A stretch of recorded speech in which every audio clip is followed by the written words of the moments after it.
اللہ جل وعلا کی حمد و ثنا کے بعد رسول رحمت، شفیع معظم، نبی محتشم، حضور ختم المرتبت، اللہ کے پیارے، امت کے سہارے، رب کے محبوب، دانائے غیوب، مالک رقاب امم، فخر عرب و عجم، والی کون و مکان، سیاہ لا مکان، سید انس و جاں، سرور لالا رخاں، نیر تاباں، سرنشین مہوشاں، ماہ خوباں، شہنشاہ حسینہ، تتمہ دوراں، سرخیل زہرہ جمالاں، جلوہ صبح ازل، نور ذات لم یزل، باعث تکوین عالم، فخر آدم و بنی آدم، نیر بطحا، رازدار ما اوہا، شاہد ما طغا، صاحب علم نشرہ، معصوم آمنہ احمد مجتبیٰ، حضرت محمد مصطفیٰ صلی اللہ علیہ وآلہ وسلم کے حضور ناز میں اپنی عقیدتوں، ارادتوں اور محبتوں کا خراج پیش کرنے کے بعد، عالی مرتبت، ذی وقار علماء کرام، مہمانان محتشم، معزز حاضرین و حاضرات، ناظرین و ناظرات، السلام علیکم ورحمۃ اللہ وبرکاتہ۔ کتاب رحمت قرآن مجید نے ہمیں مخاطبت کرتے ہوئے ارشاد فرمایا، وَكَذَلِكَ جَعَلْنَاكُمْ أُمَّةً وَسَطًا، کہ ہم نے آپ کو امت وسط بنایا۔ تو دو چیزیں یہاں بیان فرمائی گئیں۔ ایک تو ہمارا نام، ہمارا تعارف، ہماری پہچان امت کے ذریعے سے کی گئی ہے کہ تم امت ہو، اور یہ وہ امت ہے جو میرے حضور نے جوڑی ہے۔ تنکا تنکا کر کے یہ گھونسلہ بنا، کوئی روم سے آیا، کوئی حبشے سے آیا، کوئی فارس سے آیا، کوئی مکے کا باسی تھا، کوئی مدینے کا رہائشی تھا، کوئی یمن سے سفر کرتا ہوا آن پہنچا، اور یہ ایک امت بنی۔ میرے حضور نے امت بنائی تھی، فرقے ہم نے بنائے ہیں، امت کو ٹکڑوں میں ہم نے بانٹا ہے۔ استاد ابراہیم ذوق نے کہا تھا، ہفتاد و دو فریق حسد کے عدد سے ہیں، اپنا یہ طریق کے باہر عدد سے ہیں۔ حسد کے عدد نکالو تو 72 بنتے ہیں۔ تو کہا کہ یہ حسد کا نتیجہ ہے کہ امت فرقہ فرقہ ہو گئی اور ٹکڑوں میں بٹ گئی۔ مجھے بتاؤ، جس نے امت جوڑی تھی اس کے قلب اطہر پہ کیا گزرتی ہوگی؟ گھر میں دو بیٹے آپس میں بولتے نہ ہوں تو باپ کے حلق سے نیچے لقمہ نہیں اترتا۔ جس کی امت فرقوں میں بٹ گئی، طائف کے بازاروں میں، مکے کی گلیوں میں،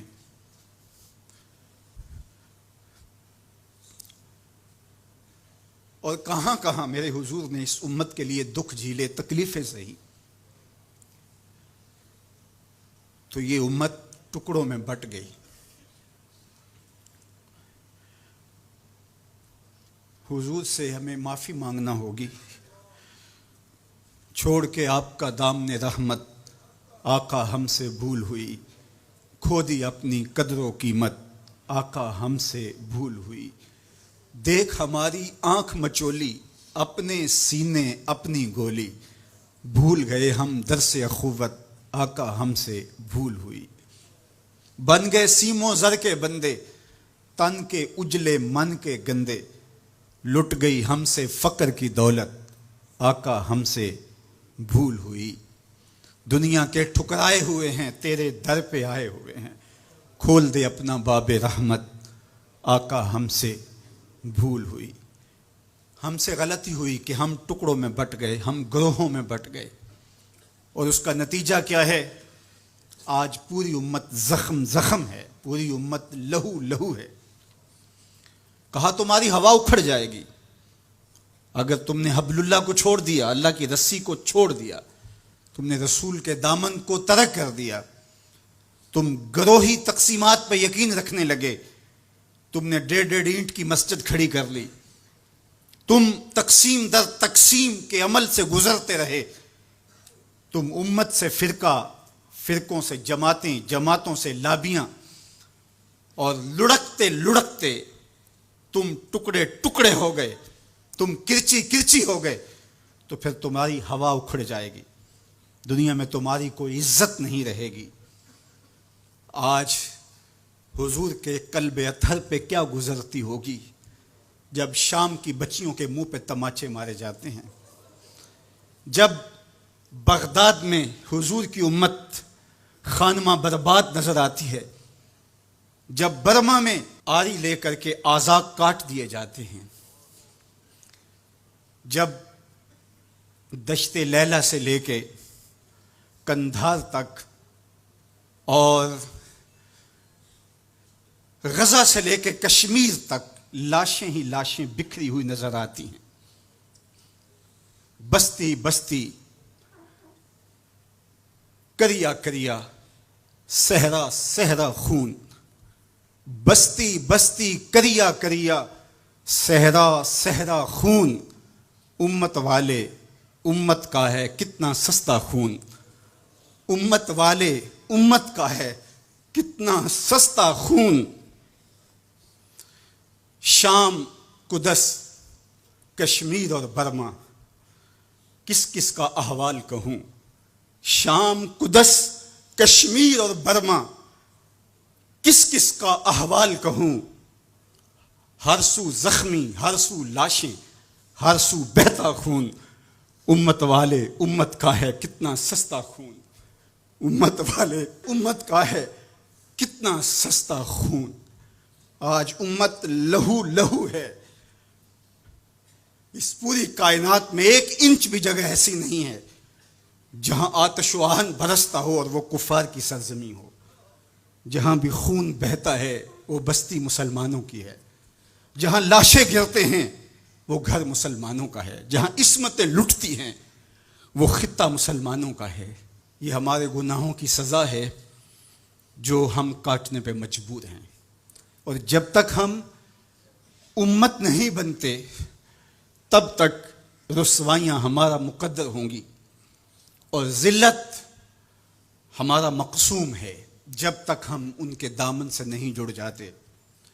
قوت عشق سے جب دہر میں اجالا نہیں ہوتا تو پستیوں کو بلندیوں سے بدلنے کا کرینہ آپ نہیں سیکھ سکتے۔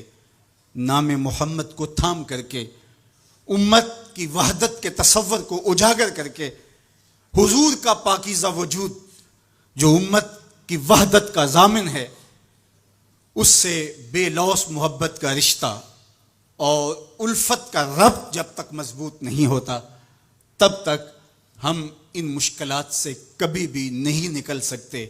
1000 فلسفے تراش لیں، 1000 منطقیں بگھار لیں، لیکن کوئی نتیجہ نہیں ہوگا۔ تمہیں نتیجہ تب ہی ملے گا جب حضور کے قلب اطہر کو آرام پہنچاؤ گے، جب امت بن جاؤ گے، جب حضور علیہ السلام سے وابستگی اپنا شعار زندگی بنا لو گے، تو پھر دہر میں اجالا اور روشنی حضور علیہ السلام کے نام کے صدقے سے نصیب ہوگی، اور تقدیر کا قاضی تمہاری سزائیں معاف کر دے گا، اور پھر نتیجہ تمہارے سامنے اس صورت میں نمودار ہوگا کہ تم بحر و بر کے مالک ٹھہرو گے، اور کائنات کے اندر حضور کے ساتھ وفا کے رشتے کے نتیجے کے اندر لوح بھی تمہارے ہاتھ میں ہوگا، قلم بھی تمہارا ہی مقدر ہوگا۔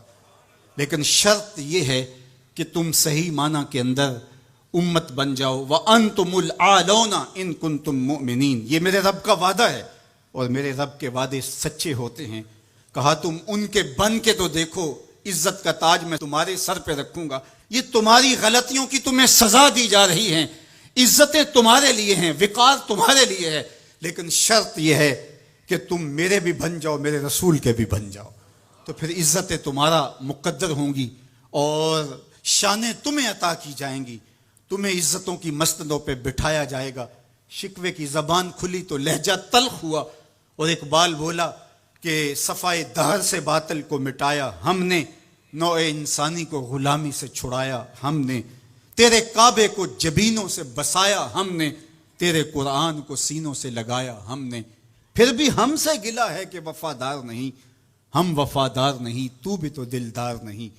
تو آواز آئی صفائے دہر سے باطل کو مٹایا کس نے، نوع انسانی کو غلامی سے چھڑایا کس نے، میرے کعبے کو جبینوں سے بسایا کس نے، میرے قرآن کو سینوں سے لگایا کس نے، تھے تو آبا وہ تمہارے ہی مگر تم کیا ہو، ہاتھ پہ ہاتھ دھرے منتظر فردا ہو، ہر کوئی مست مئے ذوق تن آسانی ہے، تم مسلمان ہو یہ انداز مسلمانی ہے، حیدری فقر ہے نئے دولت عثمانی ہے، تم کو اسلاف سے کیا نسبت روحانی ہے، وہ معزز تھے زمانے میں مسلمان ہو کر، تم خار ہوئے تارک قرآن ہو کر۔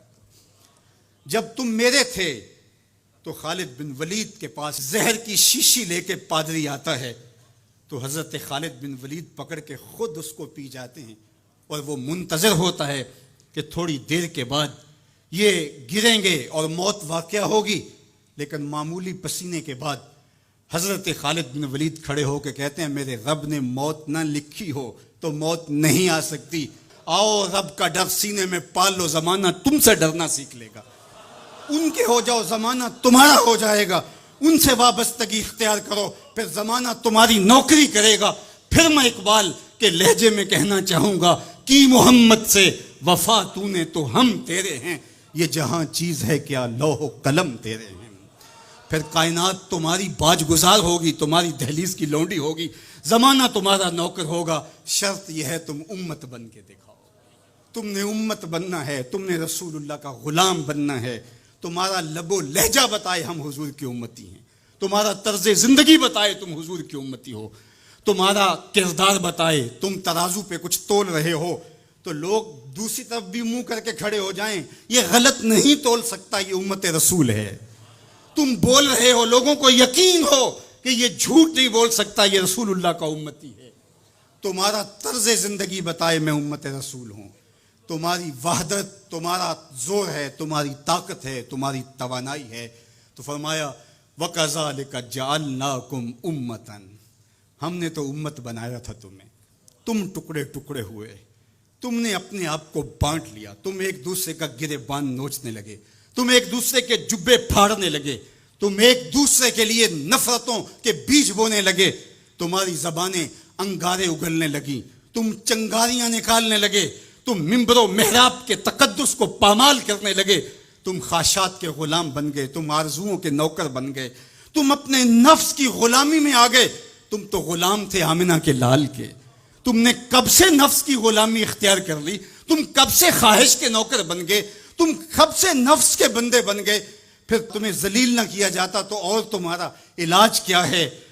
تقدیر کے قاضی کا یہ فتویٰ ہے ازل سے، ہے جرم ضعیفی کی سزا مرگ مفاجات، یہ تقدیر کا فیصلہ ہے۔ عبد القادر روحیلے نے جب ملک تیمور کو قید کر کے اس کی آنکھیں نوکے خنجر سے نکالی اور اس کی حرم کی بیٹیوں اور بہوؤں کو بہنا ناچنے پہ مجبور کیا، لیکن ایک دم نہ جانے اس کو کیا خیال آیا، اس نے سارا اسلحہ اتار کے پھینک دیا اور چارپائی پہ لیٹ کے خراٹے لینے لگا، لیکن وہ بیٹیاں برابر ناچتی رہیں۔ تو عبد القادر روحیلہ کھڑا ہوا اور اس نے کہا کہ میں ایک سپاہی ہوں اور اس حالت کے اندر اسلحہ اتار کے خراٹے لینے لگ جانا یہ ایک سپاہی کی شان کے لائق نہیں ہوتا، یہ میرا تکلف تھا، یہ میری بناوٹ تھی، مجھے خیال آ گیا کہ میں نے بہت زیادتی کی ہے اور میں یوں لیٹا، میرا خیال تھا کہ تیمور کی کوئی بیٹی میرے ہی خنجر سے میرا گلا چیر دے گی، لیکن اس کے باوجود تم برابر ناچتی رہیں، حمیت نام تھا جس کا گئی تیمور کے گھر سے۔ اس نے کہا کہ اب میں حق بجانب ہوں جو میں نے آپ کے ساتھ کیا، اس لیے کہ میرے خنجر کو پڑا ہوا دیکھ کے اور مجھے خراٹے لیتے ہوئے دیکھنے کے باوجود بھی جب تم ناچ رہی ہو تو پھر میں نے غلط نہیں کیا، تمہارا علاج یہی تھا، جب ہماری بیٹیاں غیروں کے نرغے میں ہوں، جب ہمارے گلے چیرے جا رہے ہوں، جب شام اجڑ رہا ہو، جب برما میں آریوں کے ساتھ انسانی اعضاء کاٹے جا رہے ہوں، جب بغداد کے اندر اس امت کی شہزادیاں بھیک مانگنے پہ مجبور ہوں، تو مجھے بتاؤ اس زمانے میں بھی ہم ایک دوسرے کے گریبان نوچیں گے؟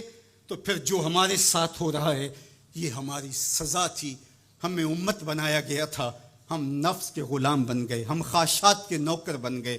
تو میرے رب نے کہا وَكَذَلِكَ جَعَلْنَاكُمْ أُمَّةً، دوسری بات وسطا، تمہیں امت وسط بنایا۔ امت وسط اس کے 3 معنی امام قرطبی نے کیے ہیں، باعظمت امت، باکمال امت، اور تیسرا معنی معتدل امت۔ عظمت کے جس معراج پہ تمہیں بٹھایا تھا وہ کسی اور کا مقصوم نہیں تھا۔ جعلت لی الارض مسجدا، پوری کائنات کو تمہارے لیے مسجد بنا دیا گیا، تمہیں یہ عزت دی۔ حضور نے فرمایا میں آخری نبی ہوں، وانتم آخر الامم، اور تم آخری امت ہو، پس خدا بر ما شریعت ختم کرد، بر رسول ما رسالت ختم کرد۔ ہمیں آخری امت بنایا گیا۔ کنتم خیر امت اخرجت للناس تامرون بالمعروف وتنہون عن المنکر، یہ مجھے کہا گیا، یہ آپ کو کہا گیا، تم خیر امت ہو۔ ذرا گریبان میں جھانک کر کے دیکھیں، مجھے کہا گیا میں خیر ہوں، آپ کو کہا گیا خیر ہوں، یار یہ نسبت میرے حضور کی ہے۔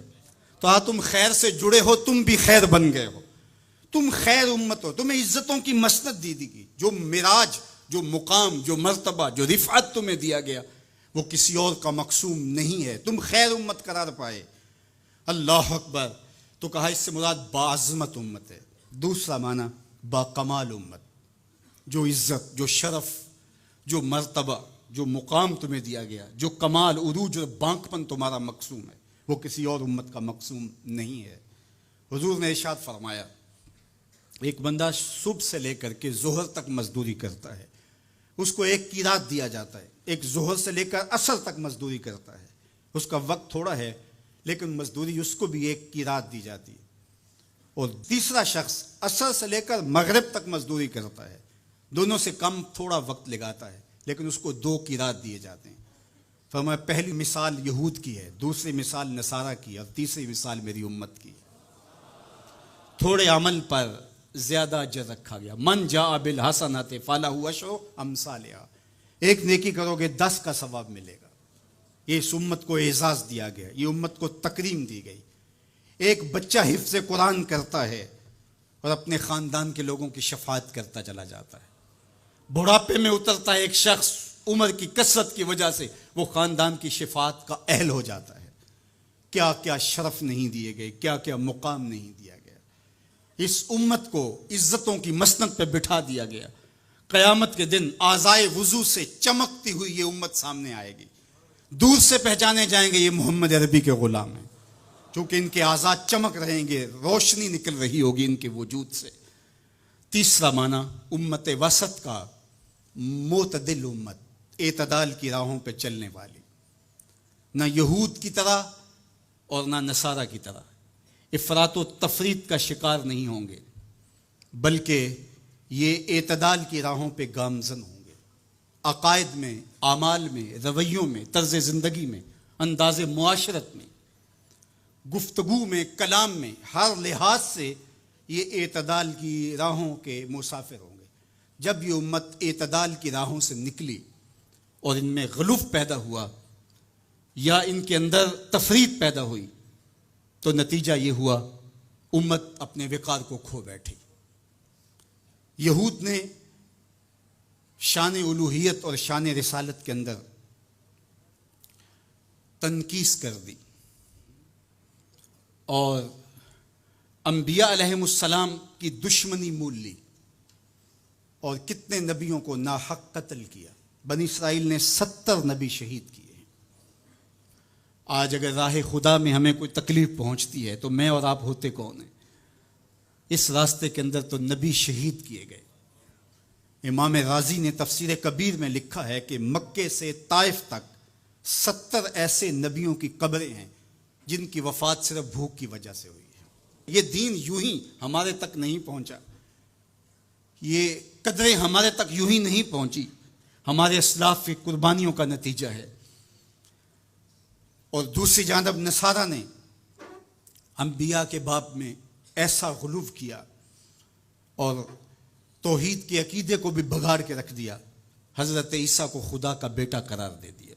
تقانیم ثلاثہ میں مبتلا ہو کر کے 3 وجودوں کو انہوں نے معبود قرار دیا اور 3 وجودوں کے مجموعے کو الہ کہا۔ افراط اور تفریط کی راہوں پہ گامزن ہونے والے گمراہیوں کا شکار ہوئے، لیکن مجھے میرے دین نے، میرے اسلام نے جو عقیدہ دیا وہ صراط مستقیم کا عقیدہ دیا۔ اور ہر روز ہر نمازی ہر نماز کی ہر رکعت میں اصالتاً یا وقالتاً یہ کہتا ہے اہدنا الصراط المستقیم۔ یہ اتنی ضرورت ہے ہماری کہ اللہ سے مستقیم راہ مانگے، کہ چونکہ دونوں جانب لڑکنے کے اندیشے لمحہ لمحہ موجود ہیں، پھر اس کو اجالنے کے لیے آگے کہہ دیا کہ غیر المغضوب علیہم ولا الضالین، یعنی نہ تو گمراہوں کا راستہ اور نہ جن پر تیرا غضب ہوا ان کا راستہ، نہ افراط نہ تفریط کی راہ۔ مالک مجھے مستقیم راہوں کا مسافر رکھنا، سیدھی راہ پہ گامزن رکھنا، چونکہ سیدھی راہ پہ گامزن ہونا ہی ہدایت کی علامت ہے۔ جب ترازو کے دونوں پلڑے برابر رہتے ہیں تو اس کو عدل کہتے ہیں، اسی سے اعتدال نکلا ہے۔ کوئی پلڑا جھکا نہیں تو عدل کا نظم خراب نہیں ہوا۔ تم لمحہ لمحہ عدل کی راہوں پہ گامزن رہو گے، اپنا محاسبہ کرتے رہو گے، اپنے عقائد کا محاسبہ کرتے رہو گے، تمہارے عقائد میں خرابی نہیں آنی چاہیے۔ تمہارے 3 بنیادی عقیدے ہیں، عقیدہ توحید، عقیدہ رسالت اور عقیدہ آخرت۔ ان عقیدوں میں کبھی بھی بگاڑ نہ آنے دینا۔ اللہ جل شانہ کی جو شانیں ہیں، اللہ کی جو عظمت ہے، وہ تمہارے رگ و ریشہ میں ہر وقت اس کا رعب اور اس کی خشیت موجود رہنی چاہیے۔ انبیاء علیہ السلام کی عظمتوں کے باوجود کہیں ایسا نہ ہو کہ تمہارے عقیدوں کے اندر خرابی آئے اور تم کہیں غلوف کا شکار ہو جاؤ، جس طرح کہ نصارہ نے کیا۔ اللہ کی شانیں، اللہ کی عظمتیں وراء الورا ہیں۔ اور پھر دوسری بات، کہیں ایسا نہ ہو کہ توحید کے نشے میں تم انبیاء کی تکثیر کرنے لگ جاؤ اور نبی کی شان تمہارے لیے تکلیف کا سبب بننے لگ جائیں۔ شاید اس سے توحید میں کوئی فرق آتا ہے۔ میاں توحید میں فرق نبی کی عظمت سے کیسے آئے گا؟ اس لیے کہ نبی کو عظمت دینے والا تو میرا رب ہی ہے۔ وَرَفَعْنَا لَكَ ذِكْرَكَ۔ اور پھر تیسری بات، عقیدہ آخرت۔ آخرت کا عقیدہ یہ ہے کہ ہم نے اس دنیا پر بیٹھ نہیں رہنا، بہرحال اللہ کی طرف سے جو اس کے علم میں متعین ہماری زندگی ہے اس کو گزارنے کے بعد ہم نے یہاں سے رخصت ہونا ہے۔ وہ ہم جوانی میں چلے جائیں، ہم بڑھاپے میں چلے جائیں، یا ارذل العمر کے بعد ہم اس دنیا سے رخصت ہوں، یا بچپن میں چلے جائیں، یہ ہمارے علم میں نہیں ہے، یہ امر ہم سے مخفی رکھا گیا، یہ اللہ کی حکمت ہے۔ لیکن یہ طے شدہ ہے کہ ہم نے یہاں بیٹھ نہیں رہنا، اور جب یہاں سے جانا ہے تو ایک دوسرا جہاں ہمارے لیے منتظر ہے، اور وہاں ہم نے ایک ایک عمل کا حساب دینا ہے۔ ثم لتسألن یومئذ عن النعیم۔ اس دن ایک ایک عمل کے بارے میں پوچھا جائے گا۔ اللہ اگر چاہے تو ہم سے گرفت کر لے، اور اگر چاہے تو اپنے کرم سے معاف کر دے۔ اگر وہ معاف کرنا چاہے تو کوئی پوچھ نہیں سکتا کہ اتنا بڑا پاپی اور مجرم تھا، اسے معاف کیوں کیا گیا۔ اور اگر وہ گرفت کرنا چاہے تو کسی کو حق نہیں ہے کہ وہ یہ کہہ سکے کہ مجھے گرفت کیوں کی گئی۔ تو ایمان بیم و رجا کے درمیان ہے۔ الایمان بین الخوف والرجا، ایمان خوف اور امید کی درمیانی کیفیت میں ہے۔ ڈر بھی لگا رہے، دھڑکا بھی لگا رہے، اور امید کے چراغ بھی بجھنے نہ پائے۔ فضل دی آس ہے مینوں تے نالے ڈر بھی آندا ہے۔ فضل کی امید بھی رہے لیکن خوف بھی طاری رہے، پکڑا بھی جا سکتا ہوں، گرفت بھی ہو سکتی ہے، اس کی پکڑ بھی بڑی سخت ہے۔ ان بطش ربک لشدید، تیرے رب کی پکڑ بہت سخت ہے۔ جب وہ پکڑتا ہے تو پھر کوئی اس سے اپنے آپ کو چھڑوا نہیں سکتا۔ اللہ اکبر۔ تو اس کی پکڑ کا خوف بھی رہے، لیکن وہ کریم بھی ہے، وہ معاف کرنا چاہے۔ ما یفعل اللہ بعذابکم، وہ تمہیں عذاب دے کے کیا کرے گا؟ اگر تم اس کا شکر کرنا سیکھ جاؤ تو وہ تو تمہارا رب ہے، وہ تمہیں عذاب دے کے کیا کرے گا؟ تو امید بھی روشن رہے اور خوف بھی طاری رہے۔ تمہید الایمان کے اندر شیخ عبدالحق محدث دہلوی علیہ رحمہ حضرت سیدنا عمر رضی اللہ تعالیٰ عنہ کا قول بیان کرتے ہیں کہ وہ فرماتے ہیں کہ اگر مجھے یہ پتہ چلے کہ سارے لوگ جنت میں جائیں گے، ایک شخص جہنمی ہوگا، تو میں ڈرتا ہوں کہیں وہ ایک میں ہی نہ ہو جاؤں۔ اور اگر مجھے یہ پتہ چلے کہ سارے لوگ جہنم میں جائیں گے اور ایک ہی جنت میں جائے گا، تو مجھے امید ہوگی شاید وہ ایک میں ہی ہو جاؤں۔ اور ہم کہتے ہیں فلاں اگر جنت میں چلا گیا، فلاں اگر بخشا گیا تو میں بھی چلا جاؤں گا۔ ہم نے اپنی آخرت دوسرے سے جوڑ دی، فلاں بخشا گیا تو میں بھی بخشا جاؤں گا۔ وہ کہتے ہیں اگر سارے جنت میں جائیں، یہ خبر ہو کہ ایک نے جہنم میں جانا ہے، تو میں ڈرتا ہوں کہیں وہ ایک میں ہی نہ ہو جاؤں، وہ میں ہی نہ پھنس جاؤں۔ ایک بچہ تھا، گھر سے روتا ہوا نکل گیا اور جنگلوں کے اندر آنسو بہاتا ہے۔ کوئی درویش ملا، اس نے کہا کیا ہوا؟ کہا مجھے اللہ سے بڑا ڈر لگتا ہے۔ میرے حضرت قبلہ خواجہ محمد یعقوب مصطفی رحمۃ اللہ تعالی علیہ، آپ کے یہاں نشان پڑ گئے تھے رو رو کے، ان کی ہڈیوں میں درد بھرا ہوا تھا، یہاں رو رو کے نشان پڑ گئے تھے۔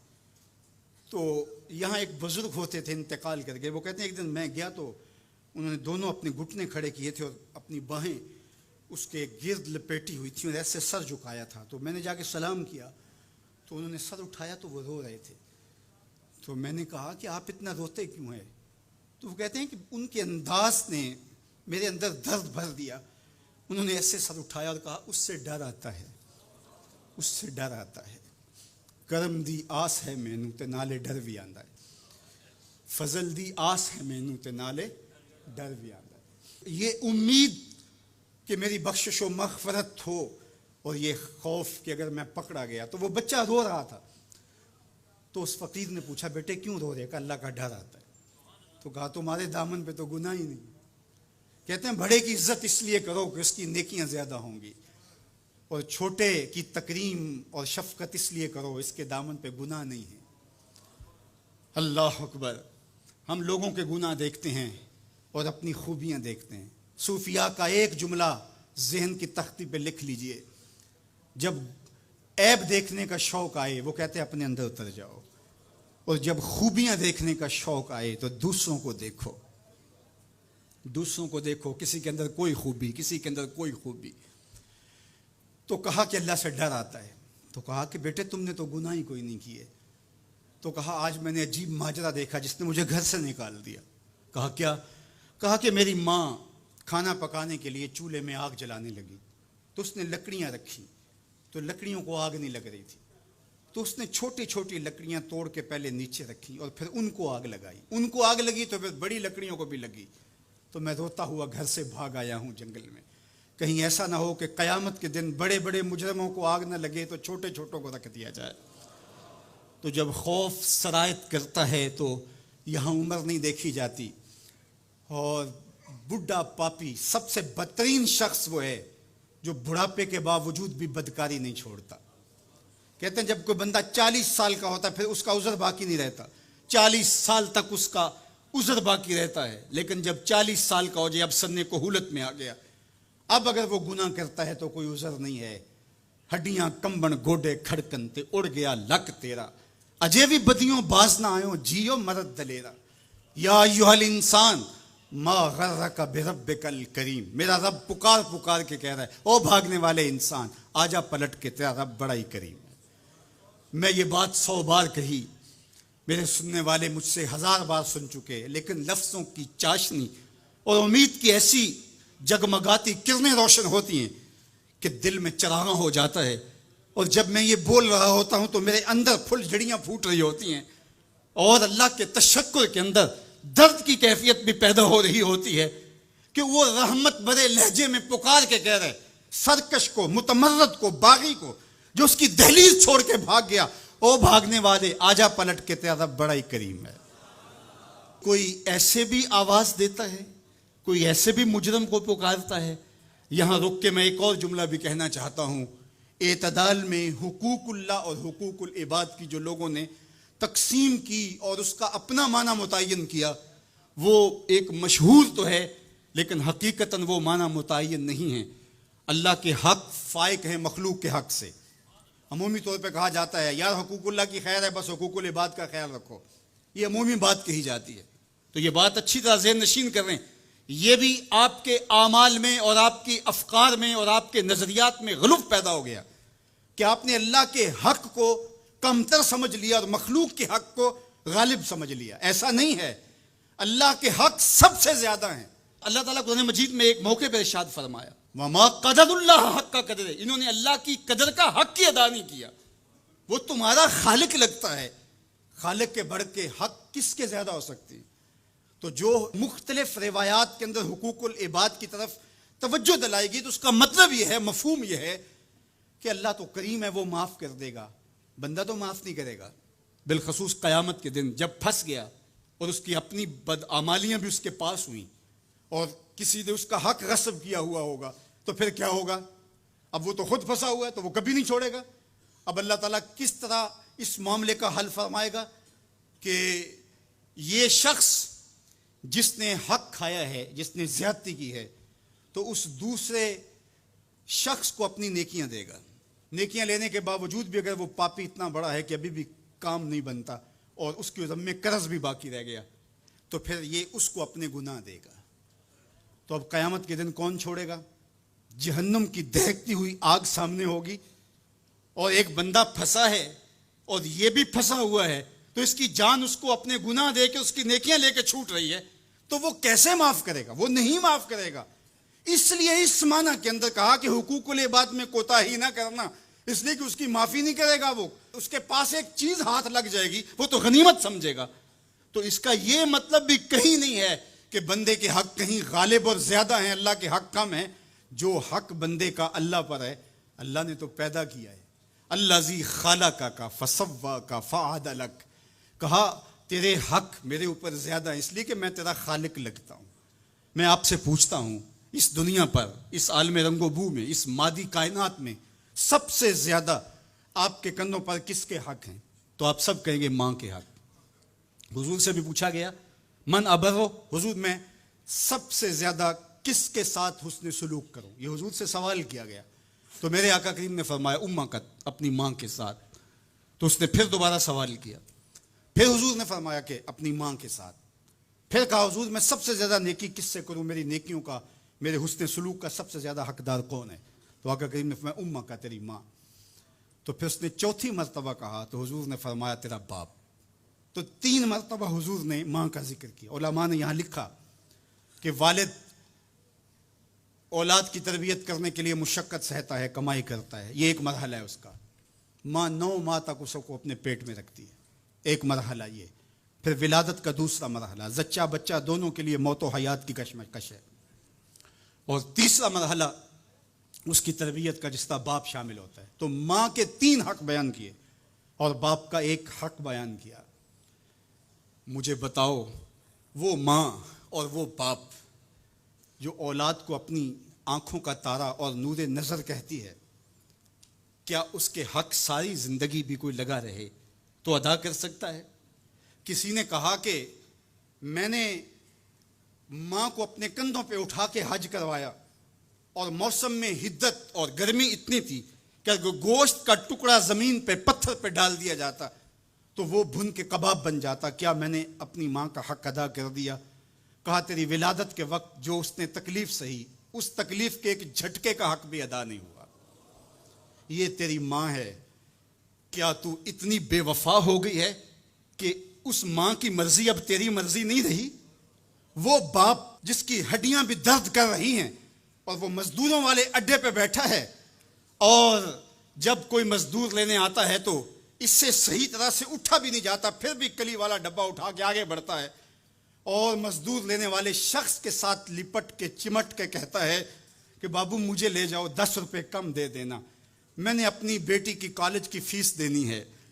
وہ باپ جس کی ہڈیاں دکھ رہی ہیں اور جا کے دیوار پر کلی کر رہا ہے، اس کی کمائی سے کالج میں پڑھنے والی بیٹی کو ایک خاتون ایک سجے ہوئے دفتر میں بٹھاتی ہے اور کہتے تو پدر شاہی نظام کے خلاف بغاوت کر، تیرا جسم تو تیری مرضی ہونی چاہیے، باپ ہوتا کون ہے؟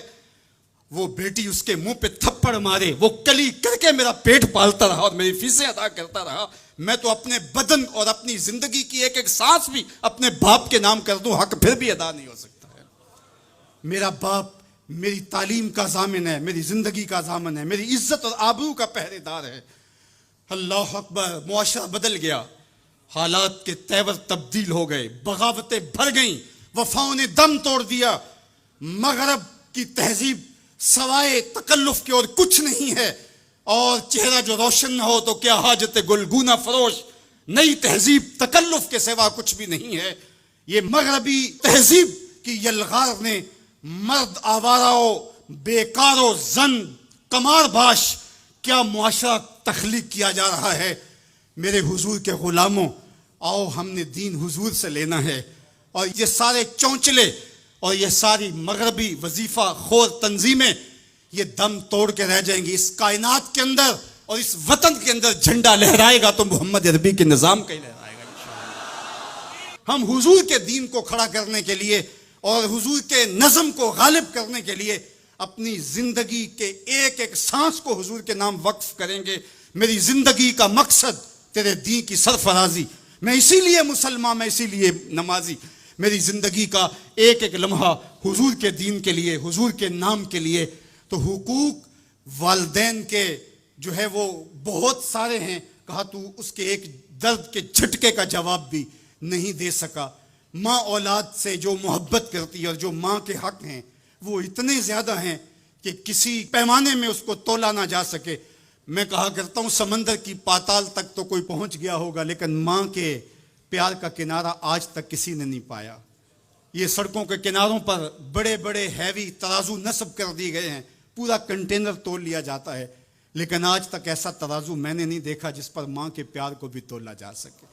ماں جب بولتی ہے تو اس کے لہجے میں جبریل بولتا ہے، ماں جب مسکراتی ہے تو لگتا ہے جنت کی ساری کلیاں کھل اٹھی ہیں۔ اللہ نے ماں کے سینے میں وہ درد، وہ درک، وہ محبت، وہ چاہت، وہ پیار کا جہاں آباد کر دیا کہ سید خورشید گیلانی نے کہا تھا کہ اونچے ہوٹلوں میں کھانا کھانے میں وہ سرور کہاں جو چولہے پر بیٹھ کے ماں کے ہاتھوں سے پکی ہوئی چپاتیاں کھانے میں ملتا ہے۔ اور کہا اونچے اونچے اسٹیجوں پہ حضرت صاحب، عالی جناب، مفتی صاحب، قبلہ عالم، کیا کیا لفظ سننے کو ملتے ہیں، لیکن ان لفظوں میں وہ چاشنی کیا جو ماں کی زبان سے اوئے مٹھو اور اوئے ببلو کے اندر رکھی گئی ہے۔ ماں کے سینے میں تڑپتی ہوئی ممتا اور محبتوں کا جہاں، اس کی کوئی مثال ہی نہیں ہے۔ ماں کو اتنا پیار کیوں ہے اور ساری زندگی ماں کے حق ادا کرتا رہے پھر بھی حق ادا نہ ہو، کیوں؟ اس لیے کہ ماں نے جنم دیا ہے۔ یہی جواب ہے نا آپ کا کہ ماں اتنا پیار اس لیے کرتے، اس کے حق کتنے ہیں کہ میرے حضور نے کہا پھر ماں، پھر ماں، پھر ماں۔ اتنے حق کیوں ہیں؟ اس لیے کہ اس نے جنم دیا ہے۔ میرے جملے کو بار بار آپ نے سنا ہوگا، پھر سن لیجئے، جس نے جنم دیا ہے اس کو اتنا پیار ہے اور اس کے اتنے حق ہیں، تو جس نے خلق کیا ہے اس کو کتنا پیار ہوگا اور اس کے کتنے حق ہوں گے۔ تو اللہ کے حق غالب ہیں۔ تو یہ جو حقوق العباد کی تلقین کی جاتی ہے تو اس کا مفہوم یہ ہے کہ اس کی معافی نہیں ہوگی۔ انسان ہے، نہیں معاف کرے گا، وہ کریم ہے، معاف کر دے گا۔ تو اس کا یہ مطلب کبھی بھی نہیں نکلتا کہ جو ہے وہ اللہ کے حق کوئی کمزور ہے اور مخلوق کے حق غالب ہیں۔ ہمارے اوپر سب سے بڑا حق ہمارے اللہ کا ہے، پھر رسول اللہ کے حق ہیں، پھر اس کے بعد ہماری ماں کے، ہمارے باپ کے، ہمارے مرشدوں کے، ہمارے استاد۔ ہم احسان فراموش لوگ نہیں ہیں، ہم جس کا بھی حق ہو اس کو پورا کرتے ہیں۔ مولا کائنات سیدنا علی المرتضیٰ فرماتے ہیں جس نے مجھے ایک حرف بھی پڑھایا اس نے مجھے اپنا غلام بنا لیا۔ ہم تھوڑی سی عزت ملنے پر آنکھیں سر پہ نہیں رکھ لینے والے لوگ، ہم احسان فراموش نہیں ہیں کہ کبھی باپ کو پدر شاہی نظام کے ساتھ مسترد کریں، کبھی ماں کے چہرے پہ لات مار دیں کہ تم کون ہوتی ہو میری زندگی میں مداخلت کرنے والی۔ ہم تو رشتہ بھی کرنا ہوتا ہے تو بوڑھی دادی امی سے بھی پوچھتے ہیں، جب تک وہ ہاں نہیں کرتی تو گھر کے اندر ماحول ہی نہیں بنتا ہے۔ ہمارا دین، ہمارا کلچر، ہماری تہذیب، ہمارا تمدن ہمیں یہ سکھاتا ہے لیس منا من لم یرحم صغیرنا ولم یوقر کبیرنا، جو چھوٹوں کے ساتھ شفقت سے پیش نہیں آتا اور بڑوں کے ساتھ جو ہے وہ توقیر سے پیش نہیں آتا۔ میرے حضور نے فرمایا میرے ساتھ اس کا کوئی تعلق، کوئی ربط، کوئی رشتہ نہیں ہے۔ تو ہمارا دین تو ہمیں یہی سکھاتا ہے۔ تو بیم اور رجا کے درمیان ہمیں یہ سکھایا گیا۔ بات احترام کی چلی تو عقیدوں کے اندر جب غلوف پیدا ہوتا ہے تو اغیار کی سازشوں کا ہم نادیدہ اور دیدہ طور پہ شکار ہو جاتے ہیں۔ اقبال نے آج سے صدیوں قبل یہ بات جو ہے وہ ہونے والے حادثات کی نشاندہی کرتے ہوئے اپنے زمانے میں کہا تھا کہ تو کہ نشناسی خفی راز جلی ہوشیار باش، اے گرفتار ابو بکر و علی ہوشیار باش. کہا تو نہیں جانتا کہ تیرے ساتھ کیا کھیل کھیلا جا رہا ہے. ابو بکر اور علی کو آپس میں مقابل کھڑا کرنے والے ہوشیار ہو جا. یہ غیار کی سازش ہے. یہ دونوں کرنیں سینہ محمد عربی کی ہیں. ابو بکر بھی حضور کے ہیں، علی بھی حضور کے ہیں، عثمان بھی حضور کے ہیں، اصحاب بھی رسول کے ہیں، اہل بیت بھی حضور کے ہیں. ہم ان کی چوکھٹ کے فقیر بھی ہیں اور ان کے در کے بھی غلام ہیں. ہم تو غلام ابن غلام ابن غلام ہیں. ہمیں تو ان کی وساطت سے دین ملا ہے. ہم ایک کا نام لے کر کے دوسرے کی نفی نہیں کر سکتے. اللہ کے محبوب علیہ الصلوۃ والسلام نے حضرت سیدنا علی المرتضیٰ کو دیکھا اور فرمایا، مسند امام احمد بن حنبل نے اس کو روایت کیا، نہج البلاغہ میں موجود ہے. سیدنا علی المرتضیٰ فرماتے حضور نے میرے بارے فرمایا، یہلک فی رجلان محب مفرط و مبغض. علی تیرے معاملے میں آ کے دو لوگ برباد ہوں گے. تیرا معاملہ حضرت عیسیٰ والا معاملہ ہے. ایک نے حضرت عیسیٰ سے بغض رکھا اور ان کی ماں پہ تہمت لگا دی، اور ایک نے حضرت عیسیٰ سے اتنی محبت کی انہیں ابن اللہ کہہ دیا. دونوں گمراہ ہو گئے. فرمایا تیرا معاملہ بھی حضرت عیسیٰ کا ہے. یہلک فی رجلان، حضرت علی خود فرماتے ہیں میرے معاملے میں دو لوگ برباد ہوں گے، محب مفرط و مبغض. ایک محبت کر کے برباد ہوگا، ایک بغض رکھ کے برباد ہوگا. امتن وسطہ، درمیانی امت ہو تم نے ترازو کے دونوں پلڑے پورے کر کے عدل کے تقاضوں کو پورا کرنا ہے. ایسا نہ ہو کہ علی کی محبت آنکھوں پہ پنٹی باندھ دے، تمہیں ابو بکر بھی نظر نہ آئے، تمہیں غارے سور کی بلندیوں پر اپنے کندھوں پہ حضور کو اٹھا کے لے جانے والا صدیق بھی دکھائی نہ دے، اور تمہیں جو ہے وہ دشمن کے آگے سینہ تان کے کھڑے ہونے والا فاروق بھی دکھائی نہ دے، اپنا سارا مال حضور کی راہوں میں خرچ کر دینے والا تمہیں عثمان نظر ہی نہ آئے، تم یوں اندھے ہو جاؤ. اور ایسا بھی نہ ہو جانا کہ علی کا نام لیا جائے تمہاری طبیعت میں بے چینی آ جائے، تمہارے چہرے کا رنگ بدلنے لگے، تم علی کا نام گوارا نہ کرو. جس علی کا ذکر بھی عبادت ہے، تمہیں ٹھنڈ کیوں نہیں پڑتی ہے، تمہیں تسکین کیوں نہیں ہوتی ہے؟ تو کہا نہ ادھر لڑکنا نہ ادھر لڑکنا، نہ تم گمراہیوں کا شکار. وَكَذَلِكَ جَعَلْنَاكُمْ أُمَّةً وَسَطًا، تم امت وسط بن کے رہنا، تم ترازو کے دونوں پلڑے برابر رکھنا. اور میں آپ کو امت وسط کے حوالے سے ایک ضروری بات وہ بھی بتانا چاہتا ہوں، اور وہ یہ کہ میرا اسلام، میرا دین امن کا دین ہے.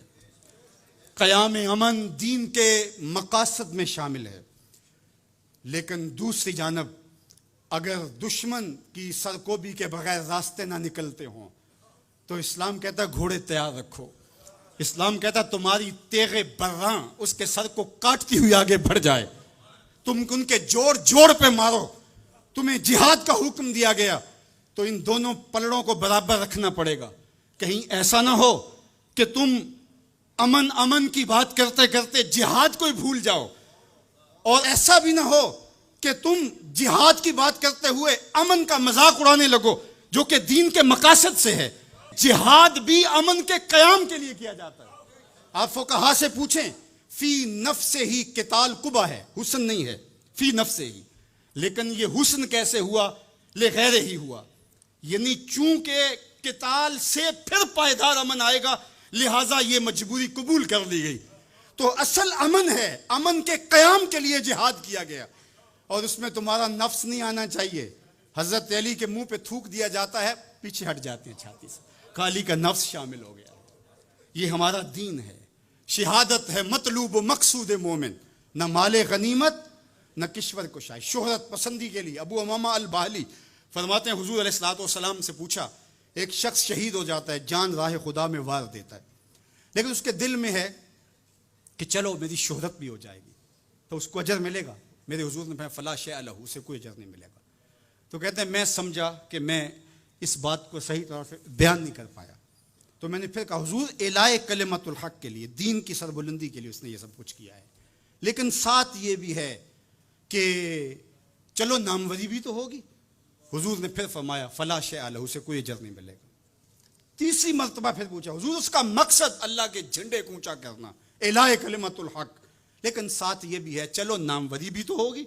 میرے حضور نے پھر فرمایا فلا شیء لہ، اور پھر مزید وضاحت کرتے ہوئے فرمایا اللہ صرف اسی عمل کو قبول کرتا ہے جو محض اس کے لیے کیا گیا ہو. تیرے عمل میں اخلاص ہو تو اس کا اجر کچھ اور ہے. حور و خیام سے گزر، بادہ و جام سے گزر، محض اس کی رضا کے لیے عمل ہو تو وہ جہاد جہاد ہے، ورنہ وہ جہاد، وہ قتال جہاد ہی نہیں ہے جو نفس کے لیے کیا جائے، جو مال غنیمت کے لیے کیا جائے، جو لوگوں میں بڑھوتری، جو زمین کی ہوس میں کیا جائے، جو خواہشات نفس کے لیے کیا جائے۔ تو ہمیں جہاد کے لیے بھی شرائط دی گئی، لیکن اس کا مقصد امن کا قیام ہے۔ تو بعض اوقات ہم یہاں توازن برقرار نہیں رکھ پاتے، اور توازن کا برقرار نہ رکھنا بہت سخت نقصان کا سبب بن جاتا ہے۔ یہ بلڈ پریشر تھوڑا سا اوپر نیچے ہو گیا زندگی لے جاتا ہے۔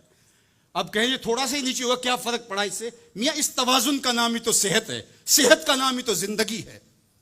1262 سے لے کر کے 1290 تک خاقان اعظم قبلائی رہا۔ اس کے اندر دلچسپی پیدا ہوئی، مختلف مذاہب کی طرف رغبت پیدا ہو گئی۔ اس نے مختلف مذاہب کو ماننے والوں کو اپنے پاس بلایا۔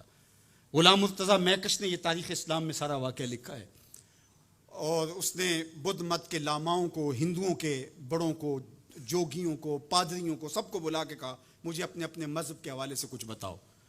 تو جو عالم دین گیا مسلمانوں کی طرف سے، اس نے جہاد کی آیتیں پڑھی، اور جس میں کفار کو قتل کرنے کا حکم نامہ تھا۔ تو قبلائی خان نے کہا کہ تمہارا دین کافروں کو قتل کرنے کی تلقین کرتا ہے؟ اس نے کہا ہاں۔ تو کہا پھر آپ ہمیں قتل کیوں نہیں کرتے؟ تو کہا کہ ہمارے پاس طاقت نہیں ہے۔ تو اگر طاقت ہو تو کہا پھر ہم تمہیں کاٹ دیں۔ تو اس نے وہی کھڑے کھڑے حکم نامہ جاری کیا کہ ان کا دین اگر ہمیں قتل کرنے کا حکم دیتا ہے، طاقت نہ ہونے کی وجہ سے یہ رکے ہوئے، تو پھر یہ کیوں زندہ بچے؟ اس نے فوراً حکم نامہ جاری کیا، جو مسلمان سامنے اس کو کاٹ دو۔ مسلمان گاجر مولی کی طرح کٹنے لگے۔ یہ کلمہ حق کہہ کے آیا تھا وہاں۔ اس دور کے صوفی بزرگ اور عالم شیخ جلال الدین علیہ رحمہ، پتہ چلا کہ یہ ایک عالم کی لغزش سے سب کچھ ہوا ہے۔ عالم کا پھسلنا عالم کا پھسلنا ہے۔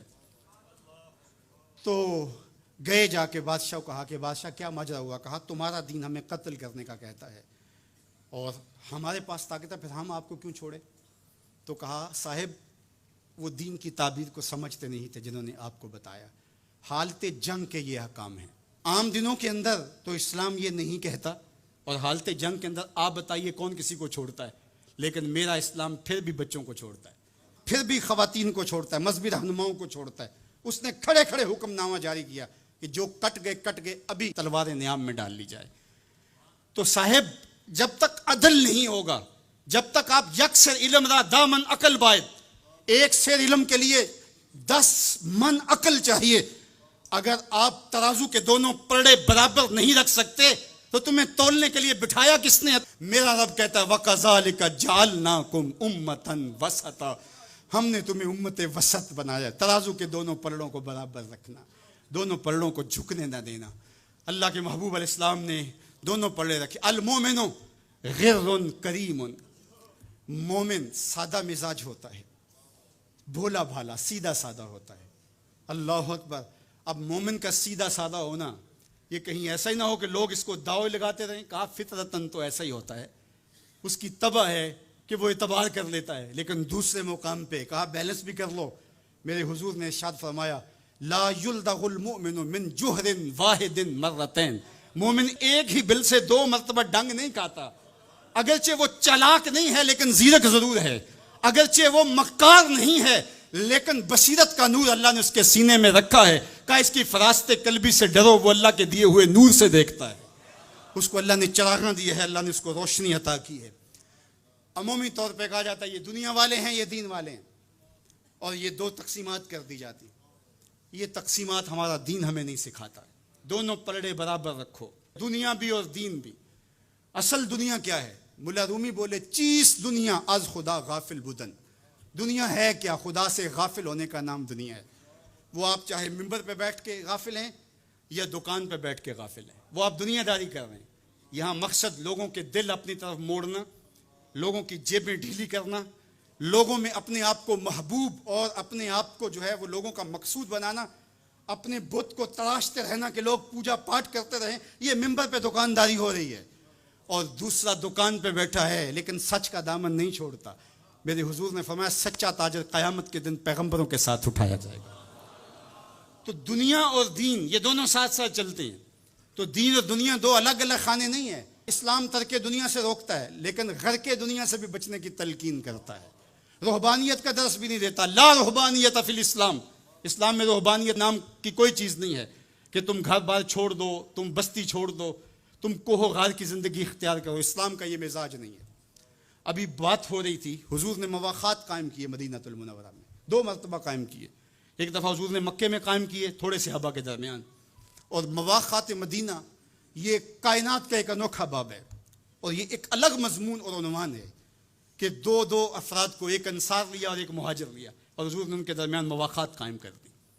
تو حضرت ابو درداء اور حضرت سلمان فارسی کے درمیان حضور نے مواخات قائم کی. تو جن کے ساتھ بھائی چارہ تھا وہ پھر حال پوچھنے جاتے تھے کہ میرے بھائی کو پریشانی تو نہیں ہے. تو حضرت سلمان فارسی گئے حضرت ابو درداء کے گھر, تو دیکھا کہ حضرت ابو درداء کی بیوی وہ عام سے کپڑوں میں تھی. تو انہوں نے کہا کہ میری بہن یہ کیا ماجرا, میلے کچیلے واجبی سے کپڑے. تو کہا کہ تمہارے بھائی کو دنیا کے ساتھ کوئی رغبت نہیں ہے, عورت آراستہ ہو. حضور نے فرمایا کہ عورت کی خوبیاں بیان کی کہ بہترین عورت وہ ہے جب اس کا شوہر دیکھے اس کو تو اسے خوش کر دے, وہ اس کا لباس اور طرز زندگی ایسا ہو کہ مرد کے لیے مسرت, خوشی اور سرشاری کا ذریعہ ہو, تاکہ اس کی نظر یکسو رہے اور اس کے خیالات پراگندہ نہ ہوں, اس کی سوچوں میں آوارگی نہ آنے پائے. تو کہا کہ تمہارے بھائی کو رغبت ہی نہیں ہے دنیا کے ساتھ, اس لیے مجھے اس کی کوئی ضرورت نہیں ہوتی. خیر حضرت ابو درداء آئے تو کھانا لائے. تو حضرت سلمان فارسی نے کہا کہ آپ بھی کھائیے. کہا میں روزے سے ہوں. کہا کہ میں تو نہیں کھاؤں گا جب تک آپ نہیں کھائیں گے. تو نفلی روزہ مہمان کے لیے توڑا جا سکتا ہے. تو انہوں نے روزہ افطار کر لیا, ساتھ بیٹھ کے کھانا کھایا. رات پڑی, سونے لگے. تو حضرت ابو درداء مصلی بچھا لیا. حضرت سلمان فارسی نے کہا کہ جناب آپ کو میرے ساتھ سونا پڑے گا. اللہ اکبر. یار وہ صوفی حضور کی تربیت کے پالے ہوئے تھے. آج تو پھر فتویٰ متوجہ ہو جاتا نا کہ اس نے مجھے نماز سے روکا ہے, یہ دارا اسلام سے خارج ہے. تو آپ نے کہا ٹھیک ہے, مہمان ہو, مہمان نوازی کا یہ بھی ایک ڈش ہے نا, چلو میں سو جاتا ہوں. سحری ہوئی تو سلمان فارسی اٹھے, ان کو اٹھایا, بیدار کیا, تہجد پڑھی دونوں نے. اور پھر حضرت سلمان فارسی نے کہا کہ تمہارا میں نے عمل دیکھا, تمہاری بیوی کے کپڑے میلے کچیلے تھے, تم نے روزہ رکھا ہوا تھا اور رات تم قیام کرتے ہو. تو کہا کہ تمہارے نفس کا بھی تمہارے اوپر حق ہے, تمہارے اہل خانہ کا بھی تمہارے اوپر حق ہے, تمہارے رب کا بھی تمہارے اوپر حق ہے, اور تمہارے مہمان کا بھی تمہارے اوپر حق ہے, اور ہر ذی حق کا حق تمہیں ادا کرنا ہوگا. اور یہ بات چھڑی اور پھر دونوں چلتے ہوئے حضور کے پاس آ گئے. خوشا وہ وقت کے فیض عام تھا ان کا, خوشا وہ وقت کے بطحا مقام تھا ان کا. کیسے وہ لمحے تھے. آج تو کوئی مسئلہ ہو تو کوئی ملتا ہی نہیں ہے, درد ہو تو سنائیں کس کو, زخم ہو تو دکھائیں کس کو, کہانی ہو تو کہیں کس سے, دکھڑے ہوں کس کی دہلیز پہ رکھیں, کس کے کندھے پہ سر رکھ کے روئیں, کوئی رہا ہی نہیں ہے. تو وہ اٹھے اور حضور کے پاس آئے, اور حضرت سلمان نے اپنی کہانی سنائی اور ابو درداء نے اپنی بات کہی. تو میرے حضور نے کیا کہا سنو. میرے حضور علیہ الصلوۃ والسلام نے ارشاد فرمایا, صدق سلمان, کہا میرے سلمان نے سچ کہا ہے. تو ہمارا دین ہمیں یہ کہتا ہے کہ تمہاری زندگیاں خوبصورت ہو, رب کا حق بھی ادا کرو. اور حضور نے ایک شخص کو دیکھا وہ سخت کمزور ہے. تو آقا کریم نے فرمایا کہ کیا ماجرا ہے, تم بہت کمزور ہو. اس نے کہا کہ بہت ساری مصیبتیں ہیں جو میرا رخ کر رہی ہیں. تو میرے حضور نے کہا کہ تو نے اللہ سے کوئی دعا تو نہیں مانگی تھی. اللہ اکبر. یہ دل و قلب و نگاہ کے مرشد اولین ہیں. حضور تو سینوں کے چھپے راز بھی جانتے. کہا کہ تو نے کوئی دعا تو نہیں کی تھی رب سے. کہا جی حضور میں نے اللہ سے دعا کی تھی. کیا دعا مانگی. کہا میں نے اللہ سے کہا مالک جو بھی تکلیفیں ہیں مصیبتیں ہیں وہ آخرت کے حصے کی بھی دنیا پہ بھیج دے تاکہ یہیں فارغ ہو کے جاؤں, آخرت میری صاف ہو جائے. تو بڑے دکھڑے ہیں, بڑے غم ہیں, بڑی اذیتیں ہیں, بڑی بیماریاں ہیں جس نے مجھے کمزور کر دیا. تو بظاہر بڑی اچھی بھلی بات تھی کہ سارے دکھڑے دنیا پہ لے لی, آخرت صاف کر لی. لیکن میرے حضور نے کیا ارشاد فرمایا. فرمایا تم نے یہ کیوں کہا کہ آخرت کے دکھ بھی دنیا پہ مل جائیں, تم نے یہ کیوں نہیں کہا ربنا آتنا فی الدنیا حسنۃ وفی الآخرۃ حسنہ, اللہ دنیا میں بہتریاں دے دے آخرت میں بھی بہتریاں. وَكَذَلِكَ جَعَلْنَاكُمْ أُمَّةً وَسَطًا. جب تک ترازو پورا نہیں رکھو گے, جب تک دونوں پلڑے برابر نہیں ہوں گے تم آگے کبھی نہیں بڑھ سکو گے۔ یار میں تو سفر پہ نکلتا ہوں تو میرا ساربان گاڑی روک کے کہتا ہے میں نے ہوا چیک کروانی ہے، کسی ٹائر میں ہوا کم نہ ہو۔ مجھے تو لگتا نہیں، وہ کہتا ہے مجھے پتا ہے گاڑی ڈول رہی ہے۔ یار ایک ٹائر میں ہوا کم ہو تو سفر نہیں ہو سکتا، تو کہیں ٹائر پھولا ہو اور کہیں چپکا ہوا ہو تو تم سمجھتے ہو مدینے پہنچ جائیں گے، مدینے نہیں پہنچ سکتے، تم تو کہیں نہیں پہنچ سکتے۔ وَكَذَلِكَ جَعَلْنَاكُمْ أُمَّةً وَسَطًا، دونوں ترازو کے پلڑے برابر رکھو، دونوں ٹائروں کے اندر ہوا پوری رکھو، پھر تمہاری گاڑی فراٹے بھرتے ہوئے مکے بھی پہنچے گی، مدینے بھی پہنچے گی۔ اس لیے کہا کہ تم نے امت وسط بننا ہے، اپنے دامن کو کبھی بھی دائیں بائیں جھکنے نہیں دینا، افراط و تفریط کا شکار نہیں ہونے دینا۔ طاعت اور خدمت خلق کے مابین بھی عمومی طور پہ ہمارے معاشرے کے اندر ایک غلط فہمی پائی جاتی ہے۔ کچھ لوگ کہتے ہیں جی بس میں تو اللہ کی مخلوق کی خدمت کرتا ہوں، مجھے کیا، میں تو حج بھی نہیں کیا، اس کے پیسے بھی غریبوں کو دے دیے ہیں۔ وہ تبلیغ کرتے ہیں لوگ کہ جناب قربانی کے پیسے بھی اگر غریبوں میں دے دیے جائے تو یہ زیادہ اچھا ہے، ان کی مدد ہو جائے۔ تو وہ اس خدمت خلق میں اتنا غلو کر جاتے ہیں کہ وہ اسلام کے شعار کا مذاق اڑانے لگ جاتے ہیں، اور جو عبادت والے ہیں انہیں ہمسائے کو دیکھنے کا موقع بھی نہیں ملتا۔ اور آپ جانتے ہیں کہ جب ایک بستی کو برباد کرنے کا حکم دیا گیا تو کہا کہ یہاں تو ایک بستی میں شخص رہتا ہے جس کا سر سجدے سے اٹھتا ہی نہیں۔ کہا میرے بندوں کے اوپر قیامتیں ٹوٹیں اور ان کے اوپر ظلم اور جبر کے پہرے ہوں اور اس کے ماتھے پہ شکن نہیں آتا، اس کے سمیت ہی بستی کو لٹ کے رکھ دو۔ یار عبادت کرتے ہو لیکن ہمسایوں کا خیال بھی رکھو۔ میرے حضور علیہ الصلوۃ والسلام نے لعاب پھینکا نا تو صحابہ نے اپنے ہاتھوں پہ لے کے اپنے منہ پہ مل لیا۔ کائنات کے اندر آپ کو ایسا کوئی محبوب نہیں ملے گا جیسے حضور ہے۔ آپ نے عشق اور محبت کی لوک داستانیں بڑی سنی ہوں گی، لوگوں نے نہریں بھی کھودی، لوگوں نے محبوبوں کے لیے کیا کچھ نہیں کیا، لیکن آج تک آپ کو ایسا نہیں ملا ہوگا کسی محب نے محبوب کا لعاب بھی چاٹا ہو۔ کائنات میں یہ انوکھا باب ہے۔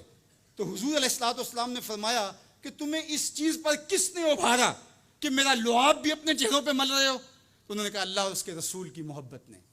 تو میرے حضور نے اس کی نفی نہیں کی، لیکن ساتھ ہی فرمایا اگر کوئی چاہتا ہے کہ اللہ اس کے رسول سے محبت کرے اور اللہ اور اس کا رسول اس سے محبت کرے تو وہ ہمسایوں کے حقوق کا خیال رکھے۔ یعنی تمہارا یہ پہلو بھی، تم عاشق رسول بھی ہو لیکن ہمسایوں کا بھی تو خیال رکھو۔ تمہارے گھر پہ جھنڈا تو لگا ہے حضور کے میلاد کا، لیکن اگر ہمسایوں کے گھر میں اندھیرا ہے تو یار اپنے گھر میں اس سال اگر چراغاں نہیں کر سکے، غریب ہمسائے کا میٹر کٹ گیا اس کا بل دے دو، آمنہ کا لال زیادہ خوش ہوگا، میلاد والا رسول زیادہ خوش ہوگا۔ اس لیے دونوں پلڑے برابر رکھو، نہ تو عبادات کے زعم میں تم خدمت خلق کو اور ہمسایوں کے حقوق کو، رشتہ داروں کے حقوق کو بھول جاؤ، اور نہ یہ کہ تم خدمت خلق کے نام پہ عبادات کا مذاق اڑانے لگو۔ وَكَذَلِكَ جَعَلْنَاكُمْ أُمَّةً وَسَطًا۔ ادارت المصطفیٰ دونوں بازوؤں کے ساتھ اڑنے کی فکر رکھتا ہے اور امت وسط کے مزاج کو لوگوں میں راسخ کرنا شروع ہوتا ہے۔ ظاہر ہے جب کبھی اس بازو پہ زور پڑے تو کبھی اس بازو پہ زور پڑے تو بازو جھکنے لگتے ہیں، تو میرا اللہ مدد کرتا ہے، نصرت دیتا ہے۔ تو کبھی ہمارے کسی بازو پہ فتویٰ بھی آ کے جو ہے وہ زور ڈالتا ہے، کبھی کسی فتوے کا میزائل لگتا ہے، لیکن ہم تو بلے شاہ کی بولی میں کہتے ہیں بلے آلو کی تینوں کافر کافر آکھن تو آہو آہو آکھ۔ ہمارا کام الجھنا تھوڑا ہے، ہم نے تو آگے بڑھتے ہی چلے جانا ہے، اور ہماری منزل تو مدینہ ہے، ہم نے تو اس کی طرف عازم سفر رہنا ہے۔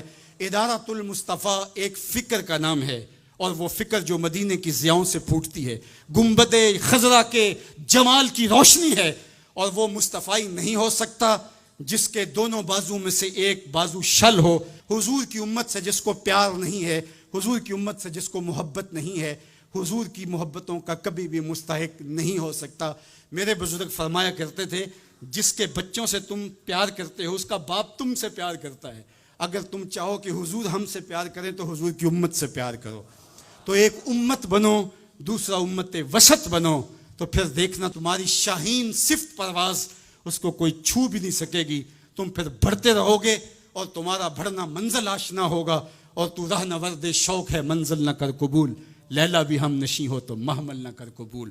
تیرا تو مطمع نظر، تیرا تو ہدف ہی کچھ اور ہے، تو دنیا کے لیے نہیں ہے، دنیا تیرے لیے ہے، تو خواہشات کا دیوانہ نہیں ہے، بلکہ خواہشات تیرے پیچھے دوڑیں گی اور زمانہ تیری دہلیز پہ باندیوں کی طرح نوکری کرے گا۔